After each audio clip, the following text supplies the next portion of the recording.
Hello students, welcome on concept Guru. Students, आज के session में हम देखेंगे कॉन्सेप्ट और मीनिंग ऑफ मैनेजमेंट के बारे में।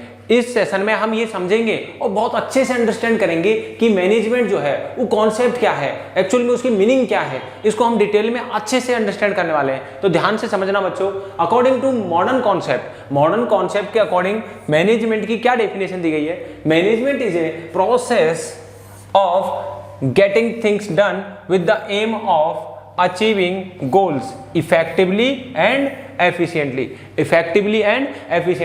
कहने का मतलब सीधा सा है कि मैनेजमेंट क्या है? मैनेजमेंट एक प्रोसेस है जिसके अंदर हम क्या करने वाले हैं? Gate a process of getting things done, जिसके थ्रू हम क्या करना चाहिए? अपना काम को करवाते हैं। एक ऐसी प्रोसेस जिसके थ्रू हम अपने काम को करवाते हैं with the aim of achieving goals effectively, जिसके अंदर हमारा एम क्या रहना चाहिए? हमारे जो गोल्स हैं, यहाँ पर जो हमारे गोल्स हैं उनको हम कैसे अचीव करें? Effectively and efficiently. अब आपके मन में ये आना होगा कि इफेक्टिवली और एफिशिएंटली का मतलब क्या होता है? तो यहाँ पर हम 3 पॉइंटों को अच्छे से अंडरस्टैंड करेंगे। जो 3 मेन की टर्म्स हैं अपने यहाँ पर कि मैनेजमेंट की जो पूरी डेफिनेशन है, जिसमें आपने 3 पॉइंट यहाँ पर गौर करे होंगे। सबसे नंबर 1 पे है प्रोसेस, सेकंड है इफेक्टिवली एंड थर्ड है एफिशिएंटली। प्रोसेस क्या होता है, इफेक्टिवली क्या होता है और एफिशिएंटली क्या होता है, इन तीनों को हम डिटेल में पढ़ेंगे।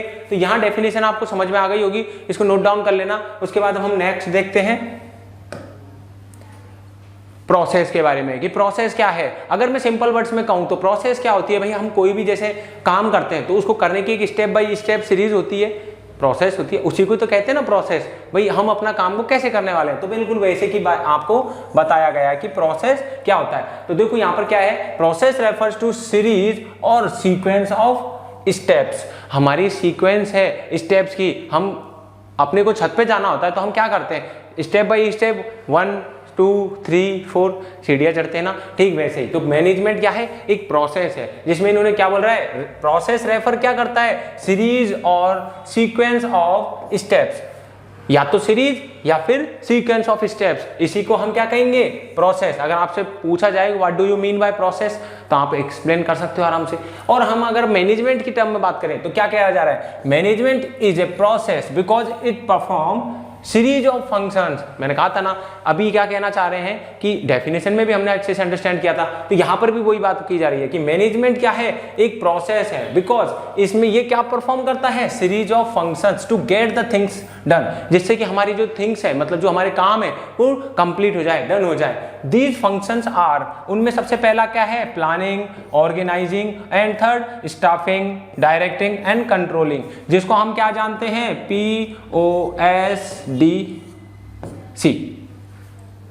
सी है वो, ई नहीं है। तो POSDC, planning, organising, staffing, directing, controlling, short में हम ऐसे ही नेम से याद रखते हैं इनको। तो ये इनसे मिलके ही क्या बना है? हमारे मैनेजमेंट की डेफिनेशन बनी है। यस और नो?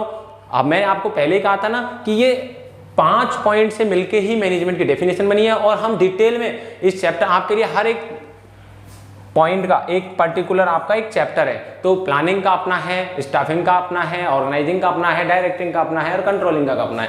तो इन सबको हम डिटेल में पढ़ेंगे आगे एक एक करके सारे चैप्टर्स में। तो यहां तक मेरे ख्याल से आपको समझ में आ गया होगा कि मैनेजमेंट क्या है? एक प्रोसेस है जिसमें हम क्या करते हैं? एक सीरीज या सीक्वेंस और स्टेप्स को फॉलो करते हैं। इसीलिए मैनेजमेंट क्या है? एक प्रोसेस है। देखो तभी तो दिख रहा है कि सबसे पहले हमको अगर मैनेजमेंट करना है तो ऐसे नहीं है कि हम डायरेक्ट जाके पहले डायरेक्टिंग कर लेंगे, फिर उसके बाद कंट्रोलिंग करेंगे, फिर याद आ गई तो चलो प्लानिंग भी कर लेते हैं, फिर उसके बाद चलो स्टाफिंग भी कर लेते हैं। ऐसा कुछ नहीं होगा। सारा number 1 2 3 step by step follow करना पड़ेगा। नंबर 1 2 3 4 5, ये जो सीक्वेंस है ना, मैंने आपको बताया POSDC, planning, organising, staffing, directing और कंट्रोलिंग, धीरे धीरे याद हो जाएगा आपको। तो ये स्टेप बाय स्टेप ऐसे ही सीरीज से होगा, तभी जाके हम क्या बोलेंगे कि मैनेजमेंट कैसे हुआ है? ओके हुआ है। Very good. अगर मैनेजमेंट सही स्टेप बाय स्टेप हम करेंगे तो क्या होगा? हमारे जो गोल्स हैं, ऑर्गेनाइजेशन के जो गोल्स हैं, उनको हम इफेक्टिवली और एफिशिएंटली क्या कर सकते हैं? अकॉम्प्लिश कर सकते हैं। और हमने जब ये सब कुछ कर लिया तो अपना जो एंड रिजल्ट आएगा, मतलब कि और बिजनेस ऑपरेशंस के कंप्लीट होने के बाद में, तो उससे हमको पता लग जाएगा कि भाई हमने मैनेजमेंट को सही से इंप्लीमेंट किया कि नहीं किया। और आगे देखते हैं अब नेक्स्ट पॉइंट, इफेक्टिवनेस, हमने प्रोसेस को अंडरस्टैंड कर लिया। इफेक्टिवनेस क्या होता है, बीइंग इफेक्टिव मतलब क्या, देखो अब समझते हैं अच्छे से। इफेक्टिव मतलब कि भाई हमको टास्क को कंप्लीट करना है, भाई हमारे को ये मतलब है कि एंड रिजल्ट आना चाहिए। एंड रिजल्ट मतलब क्या, इफेक्टिवनेस किसको कहेंगे कि भाई आपको काम दिया गया कि भाई आपको शाम तक 1000 यूनिट तैयार करनी है, इट डजंट मैटर कि कैसे करनी है, तो आपने उसको कंप्लीट कर दिया, चाहे कैसे भी किया, चाहे 1000 लोगों को लगाया, चाहे 5 लोगों को लगाया, मेरे को कोई मतलब नहीं, आपने टास्क कंप्लीट कर दिया, तो राइट टास्क कंप्लीट कर दिया। सिंपल वर्ड्स में मैं ये बोल सकता हूं, लेकिन डेफिनेशन में क्या बोला है, it is concern with the doing the right task completing activities. सबसे पहली बात कि टास्क क्या है, राइट होना चाहिए, कि भाई हमको जो काम करना है बस वो काम होना चाहिए, ये नहीं कि इसके चक्कर में कोई दूसरा काम कर दिया, नहीं, राइट टास्क होना चाहिए। प्लस दूसरा उसके साथ कंप्लीटिंग एक्टिविटीज, और वो एक्टिविटी क्या होनी चाहिए, कंप्लीट हो जानी चाहिए। एंड अचीविंग गोल्स, और उसके थ्रू हम अपना गोल जो है उसको अचीव कर ले। समझ में आया? तो ये क्या कहना चाह रहा है इफेक्टिवनेस, कि doing the right task, completing activities and achieving goals, goals achieve हो जाना चाहिए और दूसरा राइट टास्क हो जाना चाहिए। तो हम क्या बोल सकते हैं उसको, इफेक्टिवनेस। अगर आप ऐसा काम करते हो या कोई एक मैनेजर ऐसा काम करता है तो हम ये बोल सकते हैं कि आप कौन हो, एक इफेक्टिव पर्सन हो। समझ में आया? ऐसे ही आगे देखते हैं इसी में। अगर अदर वर्ड्स में, जैसे कि एक डेफिनेशन है हमारे पास में, अदर वर्ड्स में क्या कहेंगे, it is concern with and result. Actually में हमारा जो मेन मोटिव है ये इफेक्टिवनेस पर ध्यान देने का, वो रीजन क्या है, उसके पीछे है एंड रिजल्ट। क्योंकि बिजनेस में क्या होता है कि हमको जब ऑर्डर मिलता है ना तो उसको टाइम पे कंप्लीट करना बहुत जरूरी होता है, क्योंकि बहुत प्रेशर होता है। कस्टमर को क्या चाहिए, उन्होंने ऑर्डर दे दिया कि ऐसे पेन चाहिए मेरे को व्हाइट बोर्ड पे लिखने के लिए, तो ये मार्कर पेन अगर आपको देना है, भाई आप एक दिन में 100 ही पीस बनाते हो, मान लो आप 8 घंटे रोजाना काम करते हो तो एक दिन में सिर्फ 100 ही पीस बना पाओगे। लेकिन अब अगर और सामने वाली कंपनी बोल रही है भाई हमको तो 1000 पीस चाहिए और वो भी 2 दिन में चाहिए, तो आप कैसे करोगे वो काम? तो आपको बस यही सोचना है कि भाई ये टास्क जो है कैसे कंप्लीट करना, क्योंकि अगर आपने नहीं दिया तो आपके अलावा भी कंपनी और भी है मार्केट में।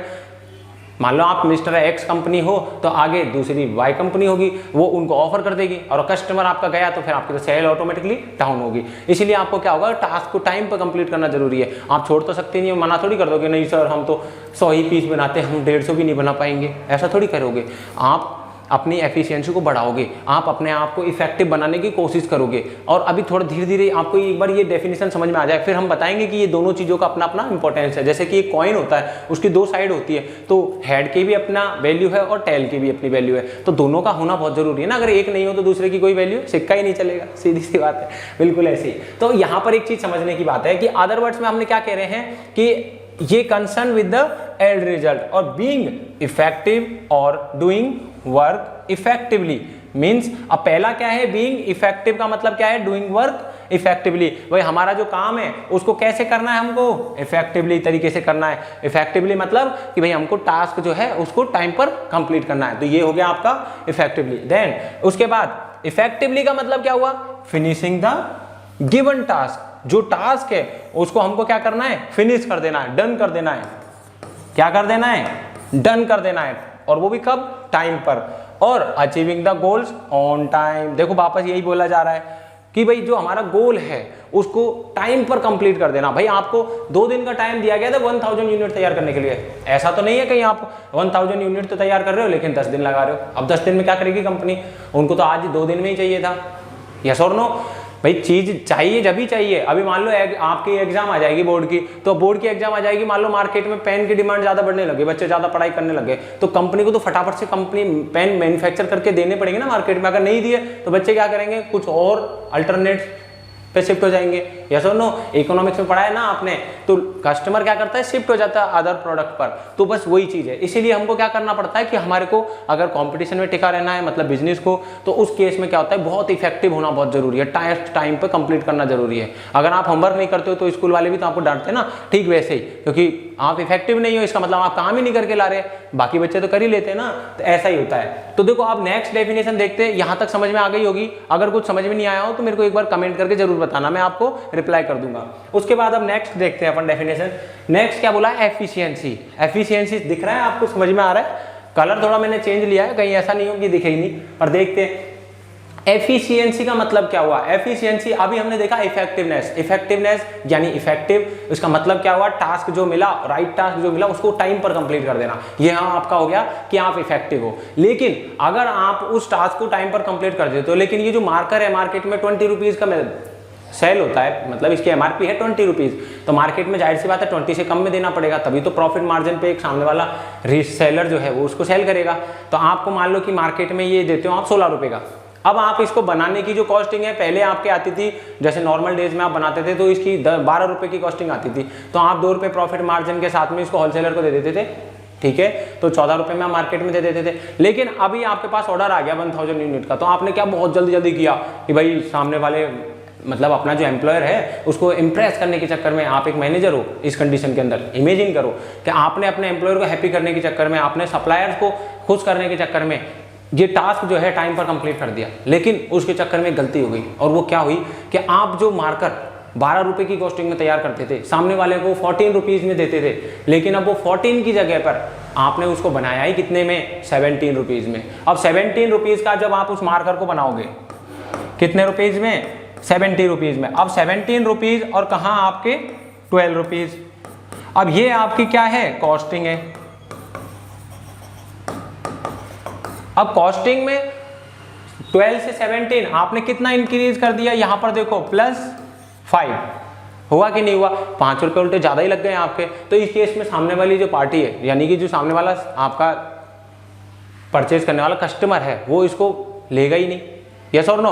तो क्योंकि वो अगर इसको लेगा तो फिर बेचेगा कितने में, प्रॉफिट मार्जिन कम हो गया ना उसका। इस केस में वो किसी और वेंडर के पास शिफ्ट हो जाएगा, हमसे नहीं लेगा। फिर समझ में आई ना बात। तो यहाँ पर ये गलती हो जाती है। इसी वजह से हमारे को मैनेजमेंट में क्या सिखाया जाता है कि हमको क्या होना चाहिए, इफेक्टिव भी होना चाहिए और एफिशिएंट भी होना चाहिए। लेकिन अभी हम कहाँ थे डेफिनेशन में, थोड़ा एग्जांपल के थ्रू थोड़ा पॉइंट आउट हो गए थे, लेकिन समझ में आया ना आपको कि ये कैसे काम करता है। जब तक आप अंडरस्टैंड नहीं करोगे ना, तब तक कोई बेनिफिट नहीं है इन चीज़ों को पढ़ने का। क्योंकि चीज़ें अगर आप रट भी लिए तो रटने के बाद में भी क्या होगा, लाइफ के अंदर ये क्या काम में लोगे। आप किसी को एम्प्लॉयर के पास जाकर ये सुनाओगे कि इफेक्टिव का मतलब ये होता है, एफिशिएंटली का मतलब ये होता है, ये थोड़ी बताओगे। इसके थ्रू आप अपना काम करोगे और फिर उस ऑर्गेनाइजेशन के गोल्स को अचीव करने में हेल्प करोगे, तो ऑर्गेनाइजेशन भी फ्लोरिश होगा, तो आप भी फ्लोरिश होगे, जाहिर सी बात है। तो ये चीज़ें ऐसे काम करती है। ऐसे नहीं है कि डेफिनेशन सुनने वाला नहीं है, कोई भी कंपनी में जब आप ज्वाइन करोगे तो वहाँ कंपनी में कोई डेफिनेशन नहीं पूछेगा आपसे, लेकिन ये चीज़ें सीखना है तो ये थोड़ा फील भी करना जरूरी होता है। तो अब हम देखते हैं कि एफिशिएंसी का मतलब क्या है। तो efficiency refers to the task in right way, कि जो टास्क है वो कैसा होना चाहिए, सही होना चाहिए। Do the task in the right way, सही तरीके से करना चाहिए। दैट इज क्या, कि उसको कैसे करना चाहिए, विद मिनिमम कॉस्ट। उसकी कॉस्ट कैसी होनी चाहिए, मिनिमम होनी चाहिए, यानी कि जो रुपीज है वो कैसे होने चाहिए, कम से कम कॉस्ट हो, मतलब बहुत ही कम पैसे में वो टास्क कंप्लीट हो जाना चाहिए। इसीलिए वो कैसा होना चाहिए, मिनिमम कॉस्ट पे होना चाहिए। And optimum utilisation of resources, हमारे जो रिसोर्सेज हैं उनका यूटिलाइजेशन कैसा होना चाहिए, ऑप्टिमम होना चाहिए, मतलब कि मैक्सिमम तरीके से हम उस रिसोर्स को अच्छे से काम में ले लें। सीधी सी बात है, जैसे मैंने ये वॉच पहन रखी है, तो ये वॉच मेरे लिए एक रिसोर्स है, तो अब अगर मैं इसको यूज करूंगा तो इसको मैं कितने टाइम तक, अब ये तो नहीं कि मैं 10 दिन पहनूंगा और इसको फेंक दूंगा, नहीं ना। तो मैंने अब इसका टाइम जितना ज़्यादा मैक्सिमम यूज कर सकता हूँ उतना यूज करूंगा। भाई जब तक ये चल रही है, इसका कलर नहीं उड़ रहा है, तब तक मैं इसको यूज करता रहूंगा। तो ऐसे ही मशीनरी जो होती है हमारी, तो उसको हम मैक्सिमम यूटिलाइजेशन के साथ चलाएंगे। जैसे कोई मशीनरी है तो उसकी एफिशिएंसी है कि भाई वो 12 घंटे तक लगातार काम कर सकती है, लेकिन आप क्या कर रहे हो, उस रिसोर्स को, मतलब कि जो मशीन है आपकी, उस मशीन को आप 12 घंटे चलाने के बजाय उसको सिर्फ 4 घंटे काम करवाते हो उससे। तो इसका मतलब क्या हुआ, आपने रिसोर्स को कैसे काम में लिया है, बहुत कम काम में लिया है। लेकिन अगर आप उस रिसोर्स को अच्छे से यूज में लोगे, मतलब लगभग 10 घंटे आप आराम से उस मशीनरी का यूज कर रहे हो, तो उस केस के अंदर क्या हो रहा है कि आप मशीनरी का सही से यूज कर रहे हो। तो हम ये कह सकते हैं कि आप मैक्सिमम यूटिलाइजेशन कर रहे हो उस मशीनरी का। यस और नो, अंडरस्टैंड हुआ ये कॉन्सेप्ट। तो ये चीज़ें ऐसे ही होती है। आगे ये चीज़ मैं आपको डिटेल में क्यों बता रहा हूँ बच्चों, आप ये सोच रहे होंगे कि सर डेफिनेशन से काम हो जाएगा, लेकिन एक्चुअली डेफिनेशन से काम नहीं होगा। आप सीबीएसई वाले बच्चों, आपके केस स्टडी आएगी और केस स्टडी ये चीज़ें ऐसे ही पूछी जाएंगी और आपको पता ही नहीं लगेगा कि यार ये चीज़ें कैसे हैं, हमने तो कहीं पढ़ी ही नहीं।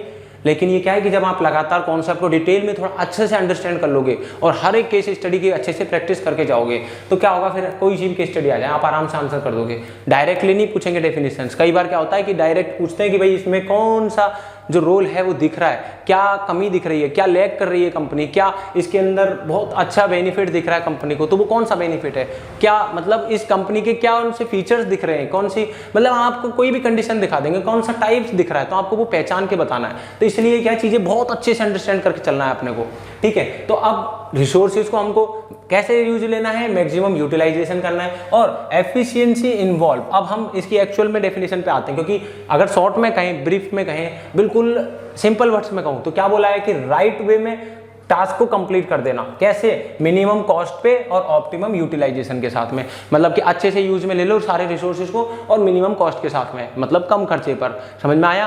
तो इस चीज को अपने को देखना भी है। और दूसरा चीज, अब एफिशिएंसी इन्वॉल्व क्या करती है, देखो efficiency involve cost benefit analysis. Actual में एफिशिएंसी के अंदर कॉस्ट बेनिफिट एनालिसिस भी होता है। मतलब कि क्या होता है कि भाई हमको सही कॉस्ट में ही काम करना है। अगर ये मार्कर जो है किसी XYZ प्लास्टिक यानी कि कोई मटेरियल है या इंक है, उसको यूज करने से इसकी कॉस्टिंग ज्यादा हाई है, मान लो कि 21 रुपए का आ रहा है, तो मार्केट में इसको 20 रुपीज से ज्यादा कोई खरीदेगा ही नहीं। व्हाइट बोर्ड मार्कर की प्राइस यही है। तो अब अगर मान लो कंपनी 20 रुपीज में इसको मतलब मार्केट में अगर ये 21 रुपीज में कॉस्टिंग आ रही है आपकी, तो फिर आप बेचोगे कितने में? आपने 25 रुपए भी रखे तो कोई खरीदेगा नहीं, क्योंकि 20 रुपए में अवेलेबल ऑलरेडी। तो इस केस में आपको क्या करना पड़ेगा, कॉस्ट बेनिफिट एनालिसिस का भी अपने को ध्यान रखना है। कुल मिला के आपको सिंपल सी बात ये बताई जा रही है कि आपको कॉस्टिंग का ध्यान रखना है। कॉस्टिंग मतलब इसको बनाने में जो लागत लग रही है ना, कॉस्ट लग रही है, उसको थोड़ा मिनिमम रखना है। तो रखेंगे कैसे कि रिसोर्सेज को अच्छे से यूटिलाइज करेंगे और कॉस्ट को क्या करेंगे, बहुत कम से कम रखने की कोशिश करेंगे। भाई जितना लगना है उतना तो लगेगा, पर कोशिश करो उसका अल्टरनेट कुछ ऐसा हो जाए जिसकी वजह से कॉस्ट कम हो जाए। समझ में आया? तो efficiency involve cost benefit analysis. It focuses deriving more benefits, कि ये चाहती कि ज्यादा से ज्यादा बेनिफिट डेराइव हो बाय यूजिंग लेस रिसोर्सेज। कहने का मतलब क्या हुआ कि कम से कम रिसोर्स में ज्यादा से ज्यादा बेनिफिट डेराइव हो। इस चीज पर ये क्या करती है, फोकस करती है। And then it insist on using less inputs.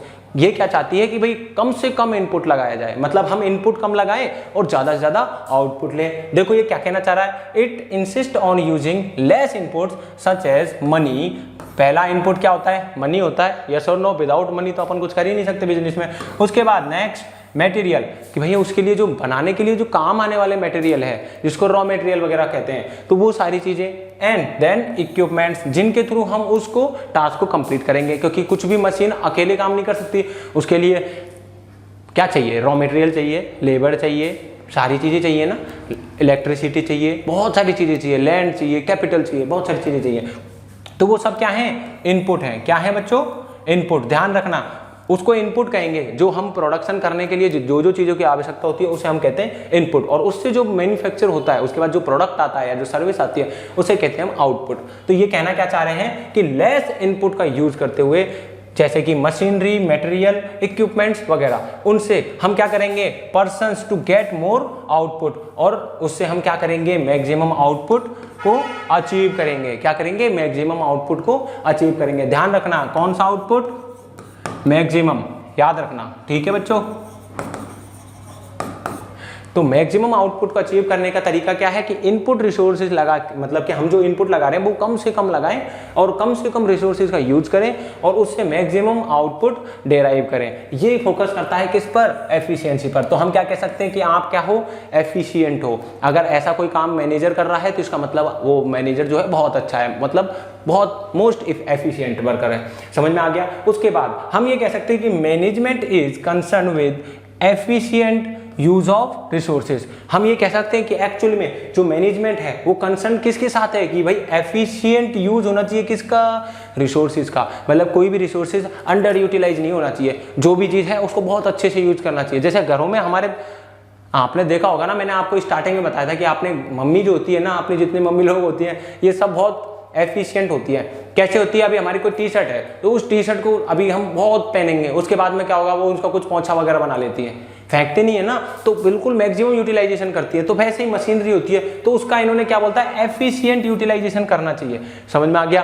तो उसके बाद में बिकॉज इसकी वजह से क्या होता है, रिडक्शन इन कॉस्ट। अब कोई भी रिसोर्सेज है उसको ज्यादा से ज्यादा यूज करेंगे तो उसकी वजह से क्या होगा, कॉस्ट रिड्यूस होगी, क्योंकि डे बाय डे कोई भी चीज लेके आएंगे तो उसकी कॉस्ट इनकी मतलब रिड्यूस ही होगी ना, यस और नो। तो बस यही चीज बताई गई है। और लीड्स टू हायर प्रॉफिट। जब कोई प्रोडक्ट की बनाने के लिए जो भी इनपुट ले रहे हैं और उसके लिए जो हम रिसोर्सेज ले रहे हैं उसका मैक्सिमम यूटिलाइजेशन कर रहे हैं, तो उसकी वजह से क्या होगा, उसकी कॉस्टिंग जो है वो कम से कम लगेगी, और जब कॉस्टिंग कम होगी तो हमारा प्रॉफिट भी क्या होगा, मैक्सिमम प्रॉफिट होगा उस केस में। समझ में आ गया।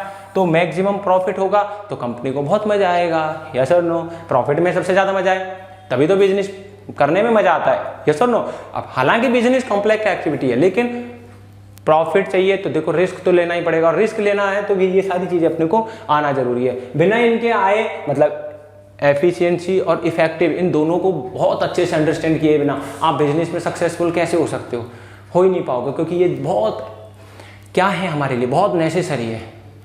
ये आपको मेरे दोनों हाथ दिख रहे हैं, इन दोनों को बराबर मैंने रखा है क्या? हाँ बिल्कुल ठीक है। तो इन दोनों का बिल्कुल बराबर से बैलेंस होना बहुत जरूरी है, इधर एफिशिएंसी और इधर इफेक्टिवनेस। तो इफेक्टिवनेस और एफिशिएंसी दोनों को बैलेंस करना जरूरी है। अगर एक ज़्यादा है एक कम है, या फिर ये ज़्यादा है ये कम है, तो क्या होगा, अपन को कोई बेनिफिट नहीं होने वाला है, बल्कि हमको कभी लॉस देखना पड़ेगा, कभी कस्टमर चले जाएगा, बहुत सारी प्रॉब्लम्स आएंगी। लेकिन हमने इन दोनों को अच्छे से बैलेंस कर लिया तो हमारा क्या होगा, बिजनेस बहुत अच्छे से फ्लोरिश करेगा। तो यहाँ आपको प्रोसेस, इफेक्टिवनेस और एफिशिएंसी तीनों को मैंने डिटेल में बता दिया है, अच्छे से समझ में आ गया होगा। आप चाहो तो इसको अच्छे से नोट डाउन कर लो। और यहाँ पर आपको एक चीज समझ लेनी चाहिए कि ये तीनों पॉइंट्स के बिना आपकी डेफिनेशन कंप्लीट नहीं होने वाली है। तो यहाँ तक आपको ये समझ में आ गई होगी। तो आज की वीडियो में बस इतना ही, मिलते हैं फिर नेक्स्ट वीडियो में, तब तक के लिए धन्यवाद, जय हिंद।